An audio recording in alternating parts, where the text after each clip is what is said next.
I was adopted, and I just found out my biological parents are my godparents. They were at every birthday. They called me family. But they never told me the truth.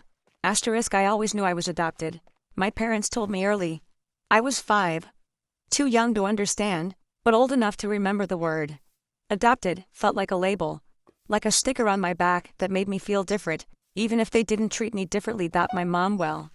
The mom who raised me, her name is Farah, strong, gentle, the kind of mom who always knew when I was lying. My dad, Samir, quiet, soft-spoken, loyal to a fault. They were the ones who tucked me in, helped me with homework, clapped the loudest at my school plays. So yes, they were my parents, in every real way. And then there were my godparents, Rehanna and Imran, sweet couple. Lived just a few blocks away. They were always around. At birthdays, at Eid dinners, at school award days. Rehanna would bring me books. Imran brought silly little keychains from his travels. They called me Mary Yan, and always told me how proud they were. I liked them a lot. They felt familiar, safe. But here's the thing. I never questioned anything, because no one gave me a reason to, until 1 week ago, when the world flipped, and I found out everything I believed was a lie. It started with a phone call. Farah was in the hospital.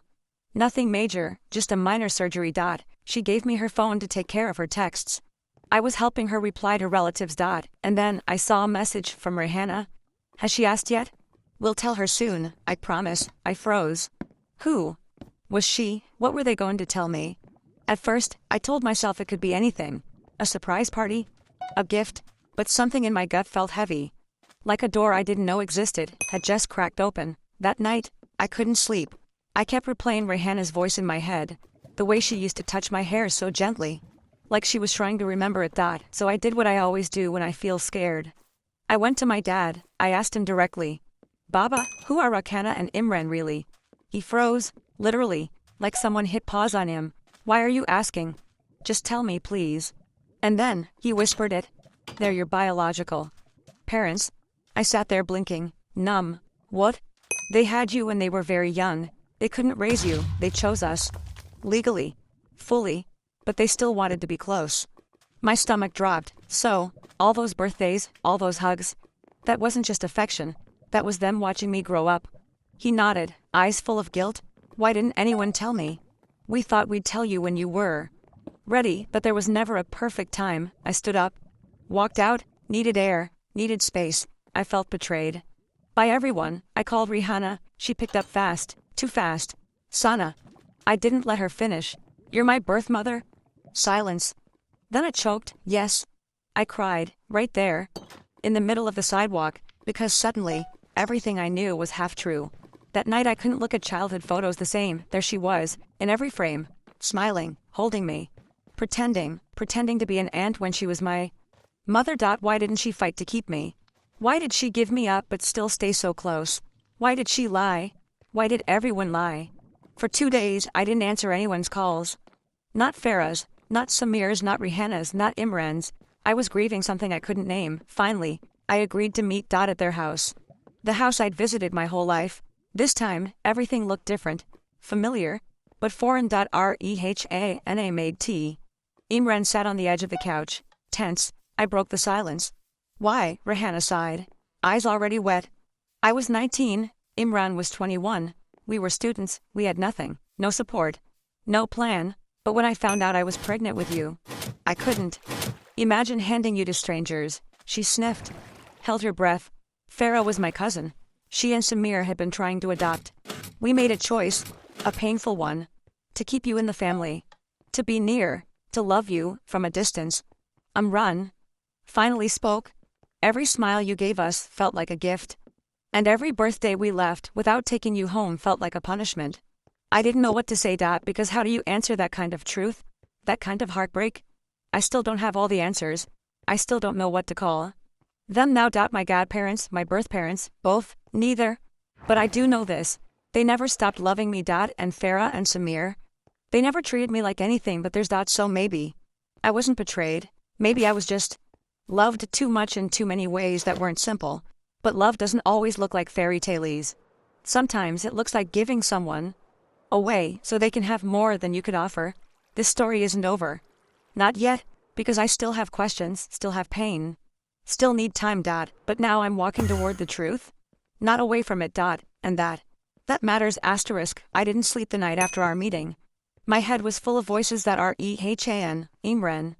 Farah, Samar. Too many truths, too many lies. Too much love that never came with honesty. I looked at old photo albums again.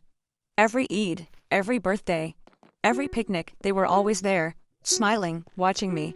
But now, their eyes looked different. They weren't just visitors, they were mine, and I kept thinking, why did no one tell me earlier? Why was my identity hidden in plain sight? I didn't go home the next day. I needed space. I went to Maliha's place, my best friend since college. I told her everything.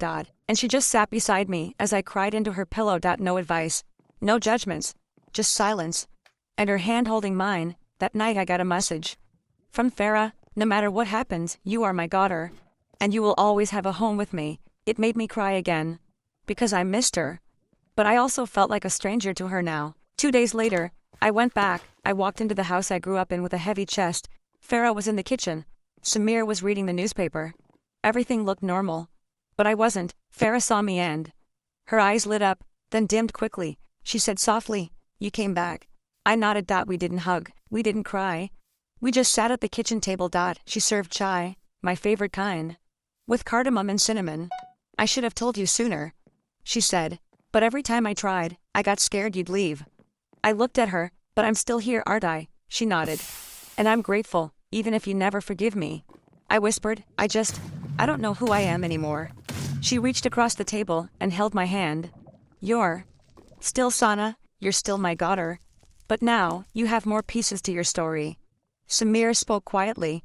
"We never wanted to erase them, we just wanted to protect you. You're our miracle. And our biggest fear was losing you." I didn't have words. So I just cried. And they cried too. Later that day, Rihanna texted me, "If you want to know everything, I'll tell you.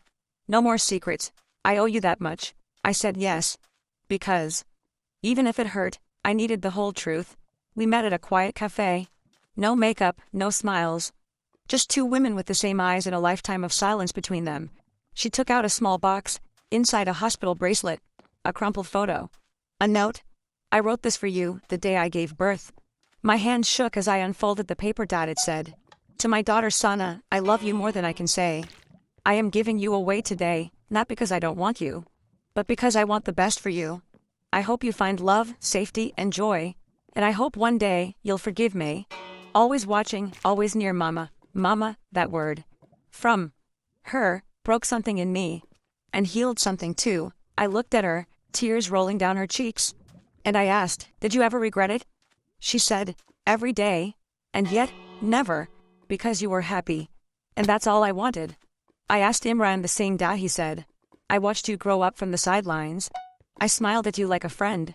When all I wanted was to say I'm your dad." It hurt. It healed. It made me confused.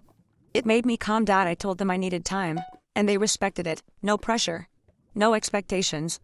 Just spaced out. The next few days were filled with reflection. Who was I now? Daughter of 2 parents?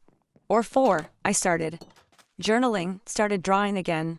Things I hadn't done in years, because when your identity falls apart, you either hide from it, or you start rebuilding it. Piece by piece.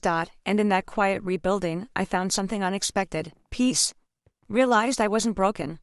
I wasn't betrayed. I was chosen. Twice. Once, by Rihanna and Imran, who gave me life and let me go out of love. And once by Farah and Samir, who picked me not out of blood, but out of heart. That realization changed everything. I started spending time with both families. Not out of obligation, but out of understanding. Farah helped me sew a dress for Eid. Rihanna taught me her secret biryani recipe. I wasn't replacing anyone. I was accepting everyone.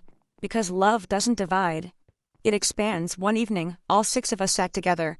Me, my 2 moms, my 2 dads, and my confused but smiling younger cousin. It was awkward. But also, beautiful. And suddenly, I didn't feel torn anymore. I felt whole. Because identity isn't just about where you came from. It's also about who stood by you when the truth was hardest to hear. So here I am now, still healing, still asking questions, still figuring out what family means, but I'm not lost. I'm just walking along a road, with more hands holding mine than I ever imagined. And if you're reading this, feeling like your truth is scary, Let me say this. You are not your secret. You are not your silence. You are more than what was hidden from you. You are a story still being written. And it's okay if the chapters surprise you. It's been 3 months since I found out that Rihanna and Imran weren't just my godparents. They were my biological parents, and Farah and Samir, the people who raised me. They had known the truth my whole life. It still feels surreal. Some days I wake up and forget for a second. Then I look at my mom, my adoptive mom, and I see the love in her eyes. And remember, love doesn't need blood. But I wasn't done yet. There was still one place I hadn't gone. The hospital. Where I was born, the town. Where they gave me away. That was a few hours away. A small city, quiet streets. Old buildings. I asked Rihanna if she would go with me. She hesitated, then nodded. You deserve to see where it all began. We went by car. Just the two of us. Ran stayed back. He said it was my moment. Our moment. On the way, Rihanna told me stories she had never said out loud. About her pregnancy. About hiding her growing belly from her parents. About how scared she was. And how the only thing that kept her going was knowing I was inside her. She smiled through tears. I sang to you every night. Even though I knew I wouldn't be the one to tuck you in, I held her hand. For the first time as a daughter who finally knew the full story, we reached the town. It was quiet, dusty streets, old shops. She took me to the hospital. It had changed. But the maternity wing was still the same. We stood outside the door. Rihanna whispered. I walked in through here a girl. And left a mother without her baby. I closed my eyes. And for a second, I imagined baby me wrapped in a blanket, cradled in her arms. Then gone. We sat on a bench. Didn't speak for a while. Just listened to the birds, the air, the silence. Then she said, I want to show you something else. She drove us to a house. Old, worn, paint peeling from the corners. This is where I lived when I was pregnant with you. She unlocked the door. Inside was bare. Dusty. Forgotten. But on the wall, a small pencil mark, a name. Sana. With a heart beside it.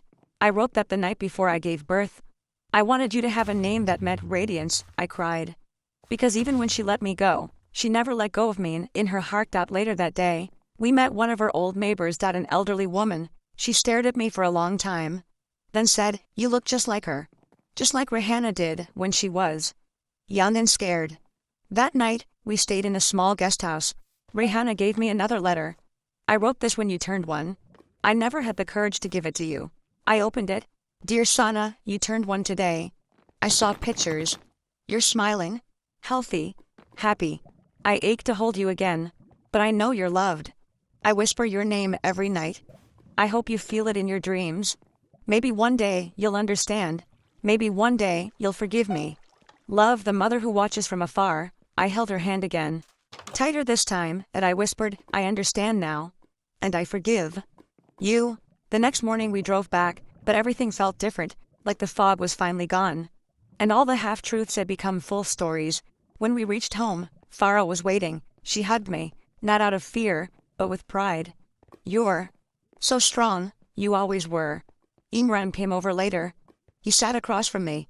Nervous. Then he said, I've written letters too, for every birthday. I kept them all.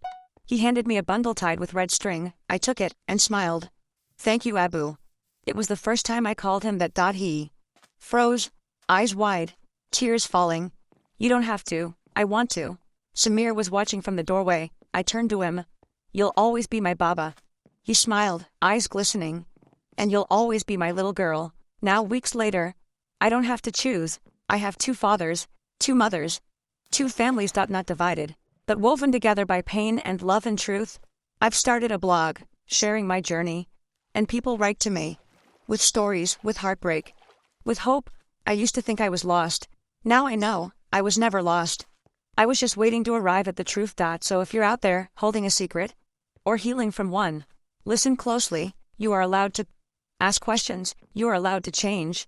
You are allowed to grieve and forgive and love at your own pace. Because family isn't always simple. But love, real love, always finds its way.